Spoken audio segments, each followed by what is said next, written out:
बड़ा खेल हुआ है जिसको प्रधानमंत्री श्री नरेंद्र मोदी जी और माननीय मुख्यमंत्री योगी आदित्यनाथ जी के नेतृत्व वाले सरकार की नीतियों पर भरोसा है, वो सब हमारे साथ आ गए। लेकिन आशीष जी, अखिलेश जी कह रहे हैं कि डर दिखा रहे हैं, प्रलोभन दे रहे हैं। जब जमीन के नीचे, जब पैर के नीचे कुछ बचता नहीं है, जमीन खिसक जाती है, तो आरोप के अलावा कुछ नहीं है। निश्चित तौर पे उन्हें ये प्रतीत हो रहा होगा, पीडीए का जो उन्होंने नारा दिया था, पीडीए का वास्तविक अंतरात्मा ही गायब हो गई है। तो आशीष पटेल को आप सुन रहे थे और उन्होंने सीधे ये बताया है कि पैरों के नीचे से जमीन खसक गई, और वो हमें अखिलेश यादव के बयान में भी देखने को मिला। जैसा भी हमारे सहयोगी जिक्र कर रहे थे कि ये बहुत बड़ी टूट होगी और लोकसभा चुनावों से पहले इस तरह का डेंट लगना समाजवादी पार्टी के लिए चुनौती खड़ी कर सकता है, क्योंकि एक तरफ वो कांग्रेस के साथ गठबंधन की बात कह रहे हैं, एक तरफ वो पीडीए का नारा देते हैं, लेकिन अंदर खुद के क्या हो रहा है इसकी कोई जानकारी नहीं होती है। दूसरी बात यह कि राज्यसभा के चुनावों में ये पता लगता है कि आप विधायकों को एकजुट नहीं रख पा रहे हैं। विधायकों की कई सारी समस्याएं थी, विधायकों को कई सारी दिक्कतें थी, विधायक अपनी आवाज उठा रहे थे, लेकिन विधायकों की आवाज नहीं सुनी गई। और इसलिए राघवेंद्र, ये माना जा रहा है कि पिछले 6 महीने में जो हमने देखा, उसी का आज नतीजा है कि समाजवादी पार्टी के अंदर इतनी बड़ी टूट हुई है और अखिलेश यादव को खबर तक नहीं लगी।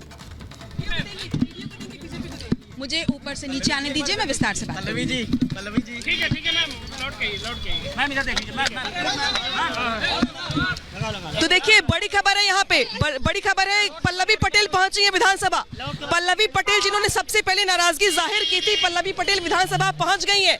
मैंने सवाल पूछा उनसे कि क्या आप आज वोट करेंगी, तो उन्होंने कहा कि हाँ, मैं वोट देने ही यहाँ पर आई हूँ, लेकिन किसको वोट दूंगी उन्होंने ये साफ नहीं किया। उन्होंने कहा कि पहले मैं वोट देने जा रही हूँ, वोट देने के बाद जब बाहर आऊंगी तो बताऊंगी कि किसको वोट दिया गया है।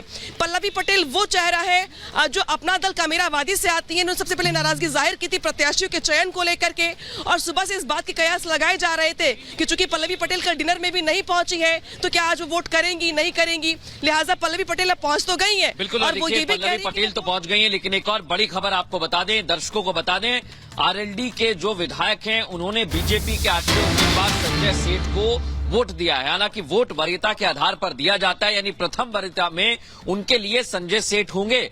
इसका सीधा मतलब है कि अगर प्रथम वरीयता होगी तो भारतीय जनता पार्टी का पाला मजबूत होगा, क्योंकि 1, 2, 3, 4 इस क्रम में वरीयता बांटी गई है और इसी क्रम में मतदान होता है। तो प्रथम वरीयता में भारतीय जनता पार्टी आगे निकल जाएगी, क्योंकि विपक्ष के पास नंबर नहीं है। अगर कांग्रेस और समाजवादी पार्टी को मिला ले तब भी वोट संख्या नहीं पहुंच रही थी जो 111 की जरूरत थी, और 111 की संख्या को और कम कर दीजिए क्योंकि समाजवादी पार्टी में टूट हुई है। इसलिए राघवेंद्र, अब बहुत ज्यादा दिक्कत है और ये लगभग लग रहा है कि समाजवादी पार्टी का उम्मीदवार यहां हार जाएगा।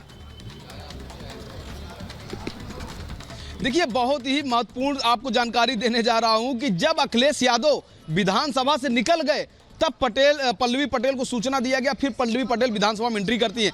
यानी कि पल्लवी पटेल नहीं चाहती कि अखिलेश से उनका सामना हो, क्योंकि जिस तरह से नोकझोंक की बातें आई थी उस पर यह पुख्ता मुहर भी लगती है। क्योंकि अगर मिलना होता तो आज अखिलेश यादव से यही मुलाकात होती विधानसभा के अंदर, जैसे कि मुख्यमंत्री योगी आदित्यनाथ ने कई नेताओं से मुलाकात की विधानसभा के अंदर, अखिलेश भी मिलते, आखिर क्या बात है, लेकिन ऐसा नहीं हुआ। अखिलेश यादव जब चले गए विधानसभा से तब पल्लवी पटेल विधानसभा के अंदर आती हैं। इससे दिखता है कि किस तरह का माहौल बना हुआ है। और रही बात जो टूट की, वह लगातार खबर आ रही है। समाजवादी पार्टी की संख्या लग रहा है 100 नहीं पार कर पाएगी, 100 के अंदर ही रह पाएंगे, यानी कि 2। बिल्कुल राघवेंद्र, और शायद यही वजह है कि दरअसल कहा जा रहा है कि कुछ भी ठीक नहीं चल रहा है समाजवादी पार्टी में, और एक एक करके जो विधायक है वो टूट के कगार पर पहुंच गए हैं, बीजेपी की ओर दामन थामने की ओर आगे बढ़ रहे हैं। यानी कि लोकसभा चुनाव से पहले समाजवादी पार्टी में बड़ा बिखराव दिखाई दे रहा है। इस बीच बड़ी खबर दरअसल बता दें आपको, राजा भैया ने एनडीए के समर्थन करने को लेकर के ऐलान किया है। राजा भैया ने साफ साफ बयान दिया है कि उनका वोट बीजेपी को, यानी कि उनकी तरफ से एनडीए को समर्थन देने की बात यहां पर कही गई है। उनकी ओर से यह भी कहा गया है कि एनडीए के तमाम जो प्रत्याशी हैं वो सारे प्रत्याशी आज जीत रहे हैं। तो देखिए, राजा भैया ने हालांकि परसों ही ऐलान कर दिया था कि दरअसल इस बार वो बीजेपी को ही वोट करेंगे। आज उनकी ओर से एक बार फिर से ऐलान किया गया उनकी ओर से कि एनडीए के जो प्रत्याशी हैं वो चुनाव जीतेंगे। क्या कुछ कहा गया उनकी ओर से, सुनिए। समाजवादी पार्टी का खेल खराब होता दिखाई दे रहा है, क्योंकि राजा भैया ने बीजेपी को समर्थन करने का ऐलान कर दिया। हमारे साथ बात करने के लिए जुड़ गए हैं राजा भैया। ये बताइए, जिस तरीके से आज वोटिंग हो रही है, कल आपने एक बड़ा धमाका कर दिया और कहा कि मैं बीजेपी को सपोर्ट कर रहा हूं। समाजवादी पार्टी का पूरा खेल खराब हो गया, क्योंकि समाजवादी पार्टी के लोग भी आपसे मिलने के लिए आए थे, क्या कहेंगे?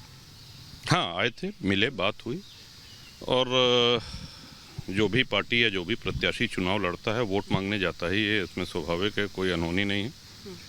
लेकिन अपने क्षेत्र के लोगों, पार्टी के लोगों से बात करके अपने स्वयं की अंतरात्मा की आवाज़ पे हमने ये निर्णय लिया कि भाजपा के प्रत्याशियों को मतदान करेंगे और मतदान ही नहीं करेंगे, 8 के 8 की जीत भी सुनिश्चित कराने का पूरा प्रयास करेंगे। यही आपके लिए कहा भी जा रहा है कि दरअसल आपने तो ऐलान कर दिया कि बीजेपी में आप समर्थन दे रहे हैं, लेकिन जो आपके समर्थन वाले विधायक हैं समाजवादी पार्टी में भी, चाहे वो अभय सिंह हो, चाहे वो बाकी राकेश प्रताप हो, बाकी लोगों पे भी नजरें हैं, कोई संपर्क में आ नहीं पा रहा है, तो क्या खुद भी जाएंगे, साथ कुछ लेकर भी जाएंगे? अब इसके विषय में हमको कोई जानकारी नहीं है, वो मतदान होगा तो आपको पता चलेगा। ठीक है, समाजवादी पार्टी की ओर से 3 प्रत्याशी हैं। समाजवादी पार्टी ने बहुत सोच समझ के पहले 3 प्रत्याशी खड़े किए। बीजेपी ने संजय सेठ के नाम आगे कर दिया और अब यहाँ पे दरअसल माना यह जा रहा है कि क्रॉस वोटिंग जमकर होगी समाजवादी पार्टी के विधायकों की ओर से। क्या आपको लगता है, क्योंकि आप बहुत वरिष्ठ नेता भी हैं, आपने देखा भी है, बहुत समय से अपनी वोटिंग भी करी है, तो लग रहा है कि मौजूदा माहौल में क्रॉस वोटिंग आज खूब होगी? देखिए, पहले तो हम ये कह दें विशेषकर दर्शकों के लिए कि ये मतदान आम मतदान से एकदम भिन्न होता है। इसमें एक व्यक्ति अनेक वोट देता है और प्रेफरेंशियल वोटिंग होती है, तो वो बड़ा कॉम्प्लिकेटेड है, उसके लिए समय भी कम है कि हम समझाएं कम। तो हमारा सिर्फ ये कहना है कि भारतीय जनता पार्टी के 8 प्रत्याशी विजयी होंगे। कैसे होंगे? उतने आपके पास नंबर? अब सब कुछ टीवी पे नहीं बताया जाता है। अच्छा, ये बताइए कि अब वैसे तो आप बीजेपी के लिए समर्थन का ऐलान कर चुके हैं, तो क्या ये मान लिया जाए कि भविष्य में राजा भैया भी कमल का फूल पकड़कर बीजेपी की नाव पर सवार नजर आएंगे? नहीं, देखिए, अभी तो राज्यसभा का चुनाव चल रहा है, राज्यसभा के चुनाव की ही बात की जाए तो बेहतर है। नहीं, लेकिन राज्यसभा चुनाव से रास्ते तो बहुत सारे खुल रहे हैं ना, दिल बड़ा हो रहा है बीजेपी का भी आपको लेकर, आपका भी दिल बड़ा हो रहा है बीजेपी को लेकर। ऐसी कोई प्रगति होगी तो आपको अवश्य बताएंगे, बिल्कुल बताएंगे। ठीक है। अच्छा, वोट डालने जा रहे हैं आप? हाँ, वोट डाल। अच्छा, और आपके साथ साथ मैं देख रही हूँ कि कुछ और लोग भी आए हुए हैं, सब एक साथ वोट डालने जाएंगे या फिर आप लोग अलग अलग जाएंगे? नहीं, कोई ज़रूरी नहीं कि एक साथ जाएं, अलग अलग जाएंगे। अभी तो काफ़ी भीड़ होती है, काफ़ी लंबी लाइन लगती है, आराम से जाएंगे। बीजेपी से बातचीत वैसे हुई क्या है? मैं थोड़ा सा अंदर की बात जानना चाह रही थी कि भाई आपको योगी जी ने बुलाया, आपकी योगी जी से मुलाकात हुई, क्या बात हुई? नहीं, वो मुख्यमंत्री हैं, जाते रहते हैं, मिलते रहते हैं, बात होती रहती है।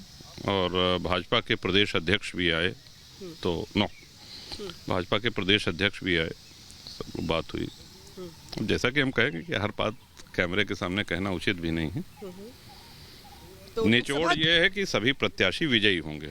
राजा भाई, क्या लोकसभा चुनाव लड़ेंगे क्या 24 का? नहीं, ऐसा कोई विचार नहीं, हमारा कोई विचार नहीं लोकसभा लड़ने का। लोकसभा नहीं लड़ेंगे? आपकी पार्टी से कोई?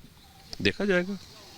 देखिए, यहाँ पे राजा भैया जो हमसे बात कर रहे थे और हमसे जानने का प्रयास कर रहे थे कि जिस तरीके से मुलाकात हुई है योगी आदित्यनाथ से बीती रात और इसके बाद से जो डिनर रहा, वैसे डिनर कल रखा गया था, मैं देख रही थी कि बहुत सारे लोग थे डिनर के लिए मौजूद थे। डिनर डिप्लोमेसी अखिलेश यादव ने भी रखी थी, लेकिन बहुत सारे विधायक तो आए ही नहीं। पल्लवी पटेल जो कि अपना दल से हैं, अब वो तक खफा सी चल रही हैं। आप क्या कारण मानते हैं समाजवादी पार्टी राहुल गांधी के साथ आगे बढ़ रही है चुनाव में?